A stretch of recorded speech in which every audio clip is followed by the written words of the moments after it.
ऋतिक कैसे बेटा? मयंक नमस्ते सर। नमस्कार, ठीक हो? ठीक है सर, आप बताओ। बस बढ़िया। ऐसा बीमार तो नहीं हुआ कोई आप में से? नहीं सर। चलो अच्छी बात है। आपने पहले जो 2 चैप्टर थे, जैसे फर्स्ट और सेकंड का, वो दोनों देख लिए थे आपने जो मैंने भेजा था वीडियो वो सब? ऋतिक आपने पढ़ हाँ लिए थे सर। दोनों चैप्टर? जो फर्स्ट और सेकंड चैप्टर था, गीत गाने दो मुझे वाला और देवसेना का गीत। जो पहला चैप्टर देवसेना का गीत और कार्नेलिया का गीत, और सेकंड चैप्टर था हमारा गीत गाने दो मुझे और सरोज स्मृति, सूर्यकांत जी के द्वारा रचित था। तो दोनों चैप्टरों के मैंने वीडियो भी भेजे थे और आपके पास उनकी पीडीएफ भी भेजी थी, काम भी भेजा था उनका। थर्ड चैप्टर आपका सिलेबस में नहीं है तो निकाल रखा है। हम आज जो है ना 4th चैप्टर से शुरू करेंगे।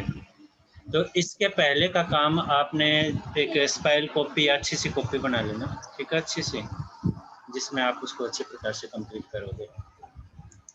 क्योंकि इस बार ये समझो कि अभी 1-2 महीना और लग जाएगा शायद स्कूल खुलने में, क्योंकि ये चाह रहे हैं कि अभी बच्चों का कोरोना हो जाएगा, ये हो जाएगा, जो कोरोना प्लस आ जाएगा, कुछ ऐसी बातें चल रही हैं।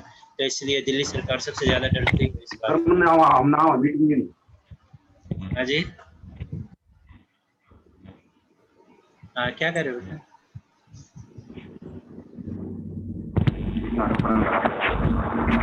चलो जैसा भी होगा। सागर आपके पास पीछे से आवाज़ ज़्यादा आ रही है, क्या बात है? वो ध्यान रखियो। हाँ ठीक है, ऐसी जगह बैठ जाओ जहाँ साफ साफ दिखाई दे रहा है। क्लियर सर, कुछ नहीं है, आ रही है आवाज। अच्छा ना, आप ठीक है, ठीक है। मेरी आवाज़ से भी स्पष्ट आ रही है ना? हाँ सर, आ रही है। ठीक है, ठीक है। तो आज हम 4th चैप्टर से, यानी चौथा चैप्टर हमारा है, केदारनाथ जी के द्वारा रचित है बनारस। तो बनारस पे जाएंगे। और बनारस हम सबको पता है क्या है बनारस। किसी सांसद का प्रसिद्ध क्षेत्र है, किसका है आप में से कोई बता सकता है? भारतीय के राजनेताओं में से कौन है? संसदीय क्षेत्र किसका संसदीय क्षेत्र है बनारस? नेताओं में से बात करें तो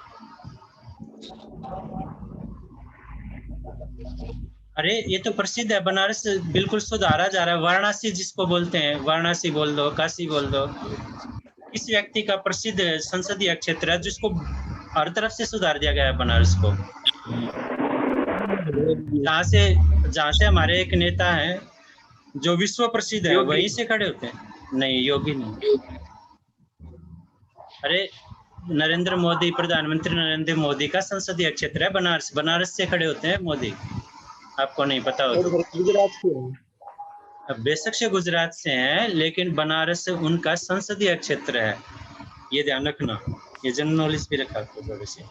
तो उसी बनारस, जो बनारस क्या है, विश्व प्रसिद्ध एक धार्मिक स्थल है।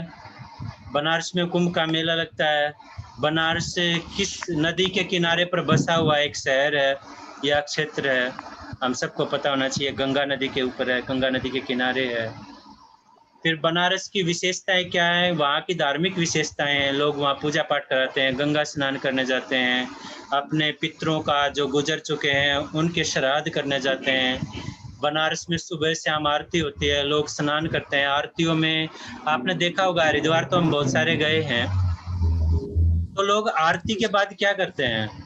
वे दोने नहीं होते, वो बने हुए होते हैं, डाक के पत्तों के दोने बने होते हैं। डाक के पत्ते, एक पेड़ है, हाँ, उसके अंदर जोत रख के उसको गंगा में प्रवाहित कर देते हैं। हाँ सर। तो ये सब क्या होता है? वहाँ की धार्मिकता जो है बनारस की, वहाँ पर हमारे जो कवि हैं केदारनाथ सिंह जी, वो उस बनारस की वो सारी विशेषताएं ही इस कविता में बताना चाह रहे हैं कि बनारस की विशेषता क्या है। बनारस से अपनी प्राचीनता को वैसे के वैसे ही रखे हुए है, यानी उसमें वही धार्मिकताएं सारी, गंगा के किनारे आरतियां होती हैं, सभी लोग स्नान करते हैं, पाप पुण्य की धारणा लोगों के अंदर है, तो वो सारी धारणाएं हैं। लेकिन बनारस में आधुनिकता भी आ गई है। आधुनिकता का मतलब वहाँ के घाटों का जो सौंदर्य है वो विदेशों के तौर तरीके पर हो रहा है। वहाँ जो बोट है, अब मशीनों की बोट आ गई है। यानी बनारस अपने प्राचीनता के एक पैर पे तो खड़ा ही है, लेकिन आधुनिक भी हो गया है। यानी आज की जो मॉडर्न स्थिति है वो भी बनारस में पैदा हो गई है। तो केदारनाथ सिंह जी यही कह रहे हैं कि वो अपने एक पैर पे, एक टांग पे खड़ा है। एक वाक्य आएगा इसमें, एक लाइन आएगी कि आप अपनी प्राचीनता को संभाले खड़ा है एक टांग पर, अपनी दूसरी टांग से बेखबर है। अब ये लाइन बड़ी समझदार है, इसमें से बड़ा समझना पड़ेगा इसमें कि एक टांग का मतलब एक अपनी प्राचीनता, एक धार्मिकता पे तो खड़ा ही है, लेकिन जो उसमें आधुनिकता आ रही है, जो मॉडर्न आ रहा है उसमें, उससे बिल्कुल बेखबर है। उसको उसकी चिंता नहीं है। क्यों चिंता नहीं है? क्योंकि उसकी धार्मिकता इतनी मजबूती से टिकी हुई है कि वो उसमें कोई बुराई आ ही नहीं सकती, भले ही उसमें कितना ही मॉडर्नपन आ जाए। यानी बनारस को कितना ही मॉडरेट कर दिया जाए, यानी उसमें कितनी ही आज का आधुनिकतापन आ जाए, लेकिन वो अपनी प्राचीनता को छोड़ने वाला नहीं है। तो ये सारी बनारस की बातें हैं। चलो फिर बनारस की विशेषताएं क्या हैं? लोग सुबह सुबह घाटों की तरफ दौड़ते हैं स्नान करने के लिए। वहाँ बहुत सारे अखाड़े हैं। अखाड़े शब्द समझते हो? कौन से अखाड़े? पहलवानी हाँ अखाड़े सर। नहीं, यस सर। साधुओं के अखाड़े होते हैं। साधु हो गए। हाँ, और वो साधुओं के अखाड़े क्या है? सुबह सुबह सबसे पहले वही स्नान करते हैं, उसके बाद लोग, बाकी लोग स्नान करते हैं। तो जैसे कुंभ में भी होता है, हमने टीवी पे देखा होगा खबरों में कि आज वो अखाड़ा सबसे पहले स्नान करेगा, उसके बाद जो श्रद्धालुगण गए हैं वो स्नान करेंगे। तो एक वो अखाड़ों की परंपरा है। और जब वो अखाड़े आते हैं तो एक धूल का बवंडर सा उठता है, बहुत धूल उठती है चारों ओर, और धूल उठती है। तो ये भी यहाँ पर बसंत का आना कवि ने बता दिया इसको, कि जब लोगों की भीड़, जब साधुओं की भीड़ घाटों की तरफ आती है, तो बनारस में जैसे जब वसंत में, वसंत ऋतु जब आती है, तो आपने महसूस किया होगा कि धूल उठती हुई आती है, थोड़ी थोड़ी आंधी आने लगती हैं, हवाएं तेज चलने लगती हैं, एक गोल गोल बवंडर से घूम के चलते हैं, गोल गोल हवाएं चलती हैं। जब बसंत आता है तो वो बसंत की सूचना देती हैं। जैसे अशोक के पेड़ है, ये सब अपने पत्ते गिरा देते हैं एकदम अचानक से, पत्ते जो है चुरमुराए से पत्ते पड़े रहते हैं कहीं कहीं। तो ये सब बातें होती हैं जब भी बसंत आता है। तो यहाँ बनारस में बसंत कैसे आता है? लोगों की भीड़ आती है, और लोगों की भीड़ आती है तो जो घाटों पर बैठे हुए भिखारी हैं, जो बेचारे अभी तक खाली कटोरे भरे हुए थे, सर्दियों में बहुत कम श्रद्धालु गंगा स्नान करने जाते हैं, कुछ ठंड के मारे नहीं जाते हैं बेचारे, कि कहाँ सर्दी में जाएंगे गंगा में नहाने, बहुत सारी बातें होती हैं।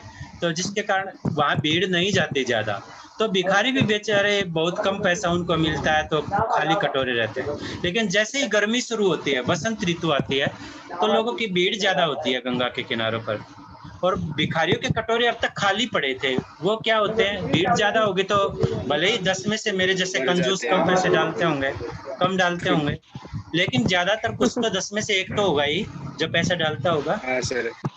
तो उनके कटोरे भी पैसों से शाम तक भर जाते हैं, यानी उनके कटोरों में बसंत उतर आता है।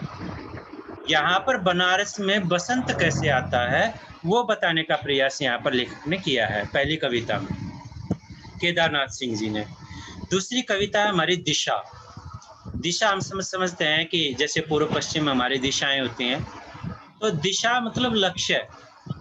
जब किस दिशा में हम जा रहे हैं, हमारी दिशा कौन सी है, या हम दिशा को कैसे पहचाने, तो कवि यही समझाना चाहते हैं कि कई बार हमें दिशाओं का ज्ञान जो है खुद से नहीं होता है, बच्चों की स्वाभाविक क्रियाओं से दिशाओं का ज्ञान हो जाता है। इंद्रजीत, आपकी तरफ से काफी आवाजें आ रही है, तो उनको साइलेंट कीजिए आप, तो काफी आवाजें आ रही है, नहीं तो मुझे म्यूट करना पड़ जाएगा आपको। तो कई बार दिशाओं का ज्ञान हमें बच्चों की एक साधारण सी बात से पता लग जाता है, ज्ञान पता नहीं कहाँ से आ जाए। कई बार बच्चे, जैसे इसमें एक कविता है दिशा, बड़ी छोटी सी कविता है, और उसमें बच्चा पतंग उड़ा रहा है। लेखक स्कूल में पढ़ाता है, केदारनाथ जी स्कूल में पढ़ाते थे, और स्कूल के बाहर ही बच्चा पतंग उड़ा रहा था। बच्चे से पूछ लिया कि आपकी पतंग कहाँ जा रही है, यानी किस दिशा में जा रही है, या उन्होंने पूछा था कि हिमालय किधर है, तो उन्होंने कह दिया कि उधर है जिधर मेरी पतंग उड़ती जा रही है। तो बच्चे ने तो बाल सुलभ बताया था कि हिमालय उधर ही है जिधर मेरी पतंग उड़ रही है, तो ये बाल सुलभ था। लेकिन लेखक ने पहली बार जाना कि हिमालय किधर है। हिमालय किधर का मतलब हमारी दिशा कौन सी है, यानी हमारी ऊंचाइयों का लक्ष्य कौन सा है। तो एक बच्चे के साधारण सी बात से उन्होंने पता कर लिया था। ये प्रारंभिक ज्ञान है जो हमारी कविता का है। कविता में क्या आया है एक एक बात हम पढ़ाएंगे। पहले केदारनाथ सिंह जी के बारे में जानेंगे। तो मैं स्क्रीन उस पे जाता हूँ, शेयर पे, और कविता आपके सामने दिखाई देने लग जाएगी कि ये हमारी कविता कौन सी है जो हम पढ़ने जा रहे हैं। तो हमारे सामने सबसे पहले है, आप अपने आप को सब म्यूट कर लीजिए ताकि मैं उसको समझा सकूं, कोई आवाज ना आए। म्यूट कर लीजिए सब। बाद में हम अनम्यूट हो जाएंगे जब आपसे कुछ बातें पूछेंगे। तो अभी आप अपने आप को म्यूट रखिए सब। हम सबसे पहले जाते हैं केदारनाथ सिंह जी के जन्म परिचय के बारे में, कि उनका जन्म कब और कहाँ हुआ। देखो, आपको 5 नंबर का लेखक परिचय जो है वो आता है, तो इसको अच्छी प्रकार से समझ लेना कि लेखक परिचय क्या, क्योंकि आपने 11th में भी मैंने बताया था कि 5 नंबर का आता है, क्लास नहीं लगी उसके लिए, सॉरी, या फिर परिस्थितियाँ ऐसी थी। आधुनिक हिंदी कविता के प्रसिद्ध कवि, आज की जो हिंदी है उसके जाने माने प्रसिद्ध कवि केदारनाथ सिंह जी का जन्म हुआ है बलिया जिला उत्तर प्रदेश में, और चकिया गांव है बलिया जिले का, और उसी में हुआ 7 जुलाई 1934 को इनका जन्म हुआ। उत्तर प्रदेश, बलिया जिला, चकिया गांव। जन्म कब हुआ है? 7 जुलाई 1934 में हुआ। ये ध्यान रखना, केदारनाथ सिंह जी का जन्म उत्तर प्रदेश के बलिया जिले के चकिया गांव में हुआ है। कब हुआ है? 7 जुलाई को। 7 जुलाई कब है? कल ही है। और उनका जन्म कब हुआ? 1934 में जो है उनका जन्म हुआ था। अब आते हैं उनकी शिक्षा कहाँ से हुई और कितनी उन्होंने एजुकेशन प्राप्त की। काशी हिंदू विश्वविद्यालय, ये भी वाराणसी में ही है, सुप्रसिद्ध है। काशी जो है वाराणसी को ही बोलते हैं, बनारस जो है वाराणसी को ही बोलते हैं। तो ये ध्यान रखना, काशी, वाराणसी, बनारस, ये भगवान शिव के नगर हैं, तो भगवान शिव नगरी हैं ये। तो काशी हिंदू विश्वविद्यालय से इन्होंने हिंदी में एमए किया, और वहीं से आधुनिक हिंदी कविता इनको विषय दिया गया, सब्जेक्ट दिया गया, जिसमें इन्होंने एक कविता रची, बिंब विधान, इस विषय पर रची, जिसमें इनको पीएचडी की उपाधि जो है दे दी गई। पीएचडी की उपाधि प्रोफेसर बनने के लिए की जाती है, एमए के बाद पीएचडी की उपाधि की जाती है। तो इन्होंने काशी हिंदू विश्वविद्यालय से ही एमए किया, किस सब्जेक्ट में? हिंदी में, और पीएचडी की उपाधि भी यहीं से की। इनका विषय क्या था? आधुनिक हिंदी कविता में था। और बिंब विधान यानी दर्पण दिखाना, आधुनिक हिंदी कविता को दर्पण दिखाना, इस विषय पर शीशा दिखाना, आईना दिखाना कि आधुनिक हिंदी में कविताओं में क्या क्या सुधार की आवश्यकता है, इसी विषय पर इन्होंने पीएचडी की उपाधि जो है वो प्राप्त की थी। ये इनकी शिक्षा थी। जन्म कब हुआ? 7 जुलाई 1934 को। कहाँ हुआ ये भी ध्यान रखना, बलिया जिले का चकिया गांव। बलिया जिला किस प्रदेश में है? उत्तर प्रदेश में है। शिक्षा कहाँ से प्राप्त की है? काशी हिंदू विश्वविद्यालय से। किस यूनिवर्सिटी से? काशी हिंदू विश्वविद्यालय से। कौन सी? एमए की और पीएचडी की डिग्री जो इन्होंने प्राप्त की। इतना भी याद रख लोगे काफी है। अब आते हैं पद प्रतिष्ठा में, इनको सम्मान क्या क्या मिला हिंदी काव्य में या हिंदी साहित्य में, क्या क्या इनको सम्मान दिया गया, किस प्रदेश ने क्या सम्मान इनको दिया, और कहाँ कहाँ इन्होंने काम किया। गोरखपुर किसका है? हमें पता है कि गोरखपुर जो है वहाँ के मुख्यमंत्री हैं योगी जी, तो आदित्यनाथ जी, तो गोरखपुर में ही हिंदी के प्राध्यापक रहे, प्रोफेसर रहे हैं। इसके बाद जवाहरलाल नेहरू विश्वविद्यालय जेएनयू, भारतीय भाषा केंद्र में हिंदी के प्रोफेसर के पद पे काम किया। वहीं से इन्होंने रिटायरमेंट, अवकाश ग्रहण कर लिया। अंत में वो दिल्ली में रहकर उन्होंने स्वतंत्र लिखना शुरू कर दिया। स्वतंत्र होते हैं फ्रीलांसर राइटर, जो स्वतंत्र रूप से लिखते हैं किसी भी अखबार के लिए, किसी भी पत्रिका के लिए, तो वो स्वतंत्र लेखन होते हैं। तो अकाल में सारस एक कविता पर है, अकाल में सारस इन्होंने कविता लिखी थी। तो 1989 में इनको साहित्य अकादमी पुरस्कार दे दिया गया। साहित्य अकादमी पुरस्कार किसी भी लेखक के लिए सबसे बड़ा सम्मानीय पुरस्कार होता है। कब? सन 1989 में। किस कविता पे दिया? अकाल में सारस, इस कविता पे पुरस्कार मिला। 1994 में 1994 में मध्य प्रदेश शासन द्वारा एक संचालित है मैथिली शरण गुप्त सम्मान, यह अब भी चलता है। तो मैथिली शरण गुप्त सम्मान दिया जाता है। मैथिली शरण जो हिंदी के सुप्रसिद्ध लेखक रहे हैं, तो उन्हीं के सम्मान में दिया जाता है। तो इनको मध्य प्रदेश सरकार द्वारा दिया गया। कुमारन आशान व्यास सम्मान और दयावती मोदी पुरस्कार, इन दो सम्मानों से भी भारत सरकार द्वारा इनको सम्मानित किया जा चुका है। ये उनके थे पुरस्कार या उन्होंने काम कहाँ कहाँ किया। तो गोरखपुर में हिंदी के प्राध्यापक रहे, प्राचार्य रहे, प्रोफेसर रहे कह सकते हैं। जवाहरलाल नेहरू विश्वविद्यालय में भारतीय भाषा के केंद्र, भारतीय भाषा जो हिंदी भाषा है उसके प्रोफेसर पद पे काम किया, यानी जेएनयू में। दिल्ली में रहे अंत में, यानी जब उनका जीवन का समय था, अंतिम समय था, तो स्वतंत्र लेखन कर रहे थे जब अंतिम समय में। तो कौन कौन से इनको सम्मान है? अकाल में सारस पर साहित्य अकादमी पुरस्कार दिया गया, मध्य प्रदेश शासन द्वारा मैथिली शरण गुप्त सम्मान दिया गया। ये दो चीजें भी विशेष रूप से याद रख लोगे, इनको कौन कौन सा सम्मान जो है किस किस सरकार ने दिया, तो बहुत है, काफी है। बाकी व्यास सम्मान और दयावती मोदी पुरस्कार याद रख लोगे तो काफी अच्छा है। तो ये दोनों बातें हैं। तो यहाँ से ज्यादा नहीं, इसमें कहाँ कहाँ रहे और कौन कौन से सम्मान, दो सम्मान रख लो तो यहाँ नंबर नहीं कटते हैं, तो ये भी काफी है। इसके बाद आते हैं प्रमुख इनकी रचनाएं कौन कौन सी हैं। तो इनके 7 काव्य संग्रह प्रकाशित हुए। काव्य संग्रह का मतलब कविता संग्रह। जैसे काव्य संग्रह है अभी बिल्कुल अभी, एक ये है, जमीन पक रही है, यहाँ से देखो, अकाल में सारस जिसपे उनको साहित्य सम्मान भी दिया गया है, उत्तर कबीर, ये आदि जो है इनके प्रमुख काव्य संग्रह हैं। अन्य कविताएं हैं, कुछ कविताएं लिखी हैं इन्होंने, जैसे बाघ है, टालस्टॉय है और साइकिल, ये कविताएं लिखी हैं। आलोचनाएं लिखी हैं, तो कल्पना और छायावाद आधुनिक कविता में बिंब विधान का विकास, जिसपे इन्होंने पीएचडी भी की थी, आधुनिक कविता में बिंब विधान पर, ये इनके आलोचना ग्रंथ है। निबंध संग्रह, कुछ निबंध लिखे हैं, मेरे समय के शब्द तथा कब्रिस्तान में पंचायत, ये इनके निबंध संग्रह, बड़े अच्छे जो निबंध हैं और पढ़ने योग्य हैं, कभी इनको पढ़ के देखना खाली समय में, बहुत अच्छे निबंध है। तो ये 2 निबंध संग्रह जो है इनके लिखे गए हैं।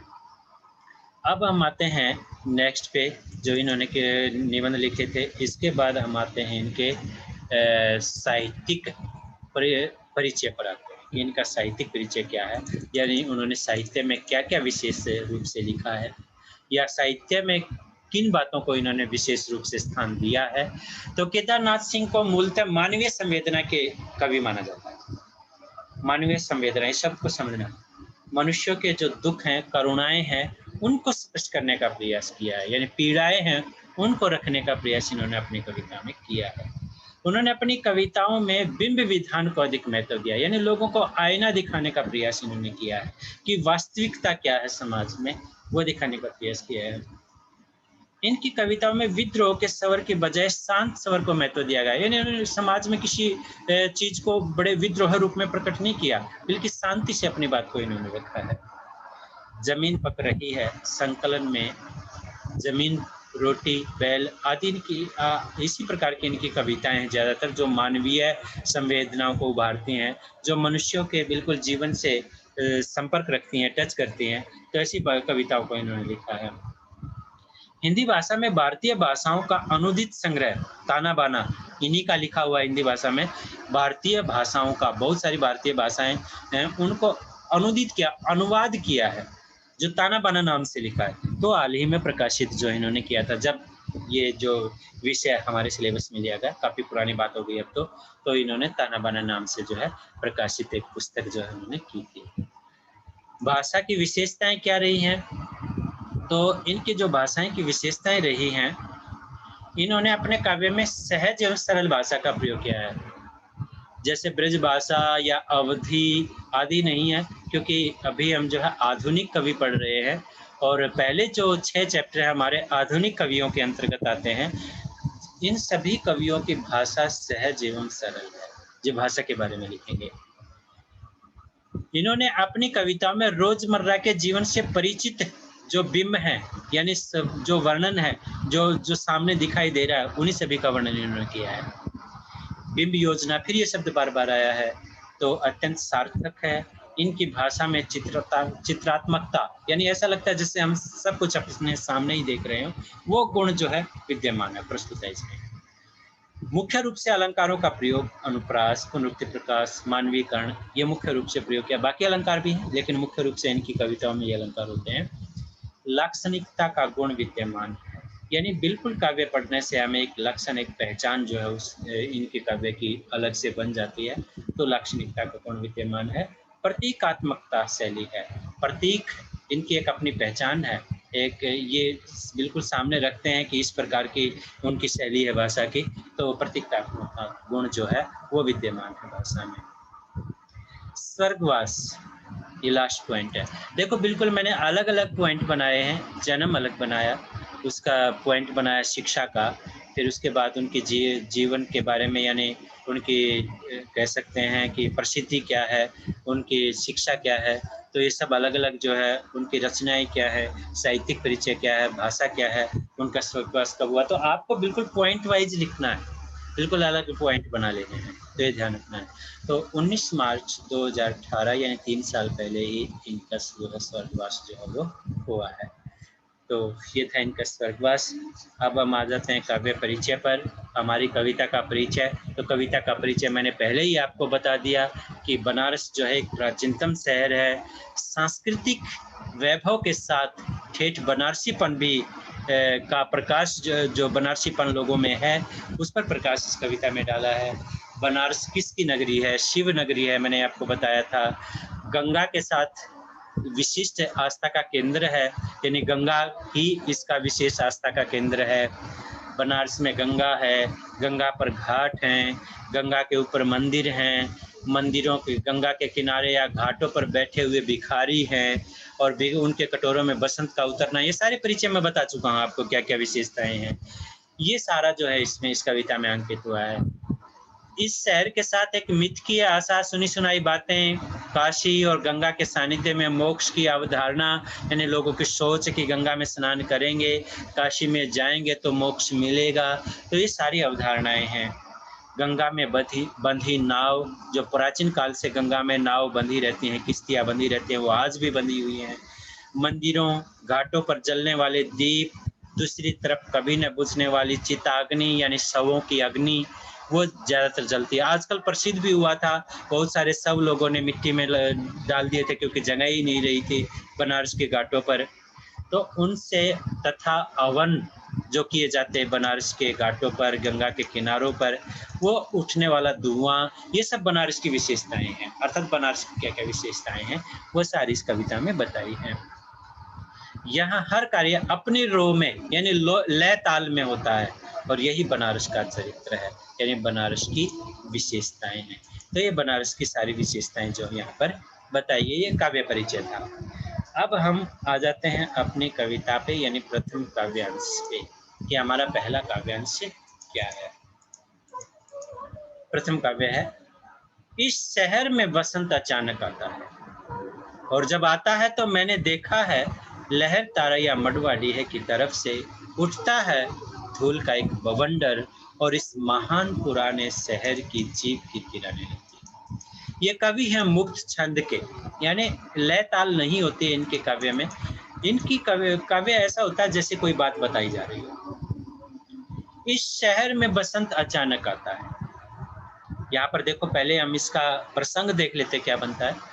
सांकेतिक काव्यांश हमारी हिंदी की सुपाठ्य पुस्तक अंतरा भाग 2, अंतरा भाग 1 आप पढ़ चुके हो 11वीं क्लास में, 12वीं क्लास में क्या अंतरा भाग 2 में संकलित सुप्रसिद्ध आधुनिक हिंदी कविता के कवि, सुप्रसिद्ध आधुनिक हिंदी कविता के कवि कौन है? केदारनाथ सिंह जी द्वारा रचित कविता बनारस से उद्धृत है या संकलित है। आप दोनों शब्दों में, दोनों को आप शब्दों को, या अवतरित है या लिया गया ये काव्यांश। ये लाइन आप लिख सकते हो। उद्धृत में उ दै को अलंत दै के नीचे री और तय, उद्धृत ऐसे लिखते हैं, तो उद्धृत है। बाकी इसके मैं मेन चीजें सारी मैं आपको पीडीएफ भेजूंगा ही कि किस प्रकार आपको प्रसंग लिखना है। प्रस्तुत काव्यांश में कवि ने क्या बताया है? शिव की नगरी बनारस के बारे में, यानी बनारस आस्था का केंद्र है, उसके बारे में वर्णन कर रहे हैं। और बनारस के गंगा के किनारे बैठे बंदरों और किनारे बैठे भिखारियों के कटोरों में बसंत के उतरने के बारे में बता रहे हैं। ये बनारस की विशेषता बता रहे हैं, जो भी है वो प्रसंग आपको बता दिया जाएगा। कवि यहाँ क्या कहना चाह रहे हैं वो देख लेते हैं। जब भी बनारस में बसंत आता है तो कैसे आता है? अचानक से आ जाता है। अचानक का मतलब पता नहीं चलता कि कब बसंत आया। ये सीधी सी लाइन है, वैसे ही है जैसे कविता में बताई, वैसे ही आपको समझाना है कि जब भी बनारस में बसंत आता है तो अचानक आ जाता है, अचानक बसंत का आगमन हो जाता है। इस लाइन को सुधार कर बताएं। 10 मिनट के बाद एक बार ये ऑफ होगा तो आप फिर दोबारा ज्वाइन हो जाना, ये ध्यान रखना। अभी 10 मिनट और हैं, उसके बाद दोबारा ज्वाइन हो जाना। मैं बता रहा हूँ, बीच में मैसेज आ जाए इसलिए। तो यहाँ कवि बताते हैं कि जब भी बसंत आता है तो कहाँ से आता है। कवि कह रहे हैं कि मैंने देखा बसंत आता तो कहाँ से आता है। तो दो इलाके हैं, मोहल्ले हैं बनारस के, एक तो है लहरतारा और दूसरा है मडवाड़ी है। ये शब्द कहीं ये अर्थ में जाओ, ये दो मोहल्ले हैं बनारस के, और उन मोहल्लों की तरफ से गंगा की तरफ एक धूल का बवंडर, बवंडर का मतलब गोल गोल घूमती हुई आंधी सी, वो धूल भरी आंधी सी उठती हुई आती है जब बसंत बनारस में अचानक आता है। जब बनारस में बसंत अचानक आता है तो लहरतारा और मडवाडी की तरफ से एक धूल का बवंडर सा उठता हुआ आता है और इस महान पुराने शहर की जीभ किरकिराने लगती है। अर्थात धूल के बवंडर उठने से इस शहर की जो जीभ है वो ऐसा लगता है जैसे किरकिरा रही हो, यानी चारों ओर धूल उठती है। यानी मैंने बताया था ना कि एक साधुओं का झुंड जो है गंगा की तरफ जो है अचानक सुबह सुबह आ जाता है, तेज तेज चलते हुए आ जाता है। तो आता है तो क्या होता है, धूल का एक बवंडर सा उठता है। और इसी प्रकार बनारस में लोगों की भीड़ जो इकट्ठी होती है, उसी को बनारस में बसंत आने कहा गया है। तो यही बात, यानी दोनों ही विशेषताएं बताई गई, बनारस में बसंत का आना और बनारस में लोगों की भीड़ इकट्ठी होनी, साधुओं की भीड़ इकट्ठी होनी। तो दोनों को यहाँ पर बसंत से बताया गया। यह कहते हैं ना कि बसंत ही बसंत है, यानी बसंत ही बसंत का मतलब हरियाली ही हरियाली है, हरियाली ही हरियाली का मतलब यहाँ भीड़ ही भीड़ है, लोगों में उमंग ही उमंग है, आनंद ही आनंद है। तो बहुत सारे बसंत के अर्थ निकलते हैं यहाँ पर। तो यहाँ पर बसंत का अर्थ यहाँ पर लोगों की भीड़ बनारस में आना, वो यहाँ पर वर्णन जो है किया गया है। तो ये बात की गई है कि यहाँ पर सारा का सारा वातावरण जब धूल उठती है तो आंधी से युक्त होने के कारण क्या हो जाता है, लोगों की जीभ जो है किरकिराने लगती है। और यही कवि ने कहा कि बसंत का प्रारंभ जो है वो हो जाता है। वैसे भी वास्तविक रूप में वसंत ऋतु के प्रारंभ के बारे में हम देखना चाहे ना, तो आप प्रकृति को देखना, जब सर्दियों के बाद हल्की हल्की गर्मी शुरू होती है, होली यानी फाल्गुन का महीना शुरू होता है, तो आंधी के बवंडर आते हैं, चारों ओर गलियों में दिखते हैं कहीं कहीं, और पत्ते वृक्ष अपने पत्ते जो है गिरा रहे होते ताकि वसंत आना है अब। और वसंत की तैयारी करती है प्रकृति, और वसंत की तैयारी करती है तो सजती है, सज जाती है, पेड़ पौधे नए पत्ते धारण कर लेते हैं, लताएं फूल जो है नए नए फूल जो है वो उनके लताओं पर आ जाता है, बेलों पर आ जाता है। तो चारों पर्यावरण अब पूरा सजने लगता है। जैसे विवाह से पहले जो है सारी सजावट घरों में होने लगती है, और वसंत में होली के आसपास विवाह भी होते हैं, तो ये सारे उमंग भरा एक माहौल होता है। तो वही वसंत में जब बनारस में जब लोगों की भीड़ आती है तो एक उमंग भरा माहौल होता है। यही समझाने का प्रयास यहाँ पर केदारनाथ सिंह जी ने किया है, और बनारस का मानवीकरण किया है, वसंत का मानवीकरण किया। तो विशेष रूप से अलंकार इसमें पूरी कविता में मानवीकरण रहेगा, ये ध्यान रखना है। विशेष रूप से जो इसमें रहेगा वो मानवीकरण अलंकार का प्रयोग जो है यहाँ पर किया गया है। अनुप्रास इनकी विशेषता, तो जहाँ जहाँ अनुप्रास है वो इसमें अभी तक कोई विशेष यहाँ पर अलंकार जो है बाकी नहीं है, तो मानवीकरण अलंकार का प्रयोग यहाँ पर किया गया है। छंद मुक्त रचना है। छंद कौन सा है? छंद मुक्त रचना है, कोई छंद इसमें नहीं है। रस कौन सा है? तो किसी विशेष क्षेत्र के बारे में बताना, वो शांत रस के अंतर्गत ही आता है। किसी की सुंदरता आदि का वर्णन करना या किसी शहर की प्राचीनता का वर्णन करना, यह शांत रस के अंतर्गत आता है। गुण कौन सा है? तो माधुर्य गुण का समावेश यहाँ पर है। भाषा कौन सी है? तो पहले ही बता दिया, भाषा सरल एवं सहज है, प्रवाहमयी है ये भाषा। ये इसकी काव्यगत विशेषताएं हैं जो मैंने यहाँ पर आपको बताई है। फिर समझ लो, कवि यहाँ बनारस शहर में वसंत के आगमन के अचानक आने के बारे में बताता है। कवि यहाँ बताता है कि मडवाडीह और लहर तारे की तरफ से जब लोगों की भीड़ आती है तो एक धूल का बवंडर उठता हुआ प्रतीत होता है, और ये जो पुराना महान जो शहर है उस धूल उठने से इसकी जीभ किरकिराती हुई प्रतीत होती है। ऐसा लगता है धूल उठने से जो है इस शहर की जीभ जो है यानी लोगों की जीभ किरकिराने लगती है। तो बसंत जब बनारस में आता है, तो ये बताया है। अब हम दूसरे उसमें जाते हैं, काव्यांश में जाते हैं, सेकंड में। तो बनारस की और क्या क्या विशेषताएं बताई गई हैं तो सेकंड में देखते हैं। दूसरा काव्यांश है, जो है वह सुख भोगाता है और जो नहीं है वह फेंकने लगता है पचकियां। अब पचकियां क्या है वो हम बता देते हैं। अंकुरण, स्फुटित होना, वो शब्द में बता देंगे, पहले इसको पढ़ लें। जो है वह सुख भोगाता है, सुख भोगाना जागने की क्रिया होती है। जो नहीं है वह फेंकने लगता है पचकियां। आदमी दशाश्वमेध मेध पर जाता है, घाट का नाम है बनारस के, और पाता है घाट का आखिरी पत्थर।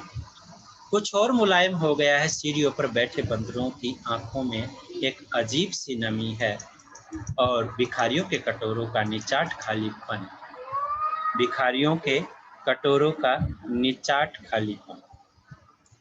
तो यहाँ पर भिखारियों के कटोरों का निचाट खालीपन का मतलब जो अभी बिल्कुल खालीपन पड़ा था, भिखारी के कटोरे जो है अभी बिल्कुल पूरी तरह से खाली थे, उनके बारे में यहाँ पर बताए गए हैं। चलो इसकी बातें समझते हैं कि यहाँ केदारनाथ सिंह जी क्या कहना चाह रहे हैं। प्रसंग समझ लेना है, वही सांकेतिक पद्यांश, काव्यांश, काव्य पंक्तियाँ, इन दोनों शब्दों में से आप तीनों में से लिख सकते हो। हमारी हिंदी की सुपाठ्य पुस्तक मैं लिखकर भेज दूंगा कि ऐसे है, तो उस पर नहीं जाते, आप सीधे चल जाते हैं। कवि कहना चाहता है कि बनारस के जब वातावरण में जब हवा चलती है, तेज हवाएं चलती हैं, जैसे पहले उसमें उदाहरण में आया था, तो वो जो है उससे जो है यानी जो बनारस में है वह सुख भोगाता है, यानी जागने लगता है। जागने का मतलब प्रातःकाल सुबह सुबह साधुओं के भीड़ और थोड़ी तेज हवाएं ये चलने लगते हैं तो सुख भोगाने लगता है ऐसे, यानी यहाँ के लोग जागने लगते हैं। जागने की प्रक्रियाएं जो है लोगों की शुरू हो जाती है। तो नहीं है यानी कहने का अभिप्राय यहाँ पर जो यहाँ पर लोग नहीं हैं वो फेंकने लगता है पचकियां, यानी वो भी आने लगते हैं, यानी उनमें भी अंकुरित होने लगता है। जैसे पौधा जमीन को उखाड़ कर जब अंकुरित होता है यानी खुश होता है, प्रसन्न होता है, वैसे ही पचकियां शब्द का यहाँ पर अर्थ है। यानी कहने का मतलब है कि जो यहाँ पर लोगों में जागृति है वो पैदा होने लगती है, जो उसकी वास्तविकता है वो जो है वो उसमें अंकुरित होने लगती है, यानी पूरे वातावरण में परिवर्तन होने लगता है, यानी पूरा वातावरण प्रभावित होने लगता है जब बनारस की प्रातःकाल होती है, सुबह होती है, जब लोगों की भीड़ घाटों की तरफ आती है, साधुओं की भीड़ घाटों की तरफ आती है, तो ये जागने की प्रक्रिया, ये अंकुरित होना, अंकुरित का मतलब नवांकरण होना या लोगों की प्रसन्नता का कोई कहने का मतलब अंत न होना, यानी अत्यधिक प्रसन्नता, वो सब यहाँ पर दिखाया गया है।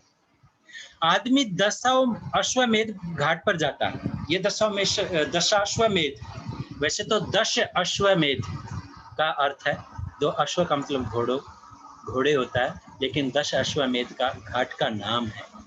तो आदमी यानी व्यक्ति जब 10 अश्वमेध घाट पर जाता है तो घाट के आखिरी सीढ़ी पर पहुंच जाता है, घाट के आखिरी पत्थर पर पहुंच जाता है, और जब घाट के आखिरी पत्थर पर पहुंचता है तो घाटों का जो आखिरी पत्थर है वह कुछ मुलायम हो जाता है। मुलायम का मतलब लोगों के स्नान करने से बार बार बाहर आते हैं, उस पर पानी बिखरा रहता है तो चिकने से घाट हो जाते हैं। तो वही घाट के 10 अश्वमेध घाट की विशेषता यहाँ पर बताई गई है कि घाट के आखिरी पत्थर पर पहुंच जाता है। पहले सिंपल सी बातें समझ लेते हैं, फिर मैं इसका पूरा भाव बताऊंगा कि क्या कहना चाह रहा हूँ। सीढ़ियों पर बैठे बंदरों की आंखों में एक अजीब सी नमी है, यानी एक अजीब सी सरलता, जो घाट पर बैठे हुए बंदर हैं उनकी आंखों में भी एक अजीब सी सरलता आ जाती है, नमी आ जाती है। क्यों आ जाते हैं? क्योंकि जैसे ही लोगों की भीड़ होती है तो बंदरों की भी आश बढ़ जाती है कि अब हमें खाने को कुछ मिलेगा। कोई लोग फल डालेंगे, कोई चने डालेंगे, तो उनकी आवाज़ भी आपने देखी होगी। कभी हम किसी तीर्थ स्थल पर जाते हैं और जो बंदर बैठे हैं, बड़ी अच्छी मीठी सी आवाज़ करते हैं, ऊ की आवाज़ करते हैं और बड़ी आँखों में नमी सी होती है, सरलता होती है। तो जैसे ही लोग आते हैं तो बंदरों की आँखों में भी एक सरलता सी आ जाती है, लोगों की भीड़ जैसे ही। ये कब का वर्णन किया गया है? प्रातः काल का वर्णन किया गया है। जब बनारस के घाटों पर लोग जब प्रातः काल स्नान के लिए पहुंचते हैं, तो तब बनारस के घाटों पर क्या-क्या परिवर्तन होता है, वो बताने का प्रयास केदारनाथ सिंह जी ने किया है। और एक अजीब सी चमक से भर उठता है भिखारियों के कटोरों का निचाट खालीपन। जो भिखारियों के कटोरों का बिल्कुल खालीपन अब तक था, वो एक अनोखी चमक से भर उठता है, क्योंकि अब उनमें पैसे आने लगते हैं। बिल्कुल अब तक खाली कटोरे भरे थे और एक विचित्र चमक से भर उठते हैं, यानी उनमें आप सिक्के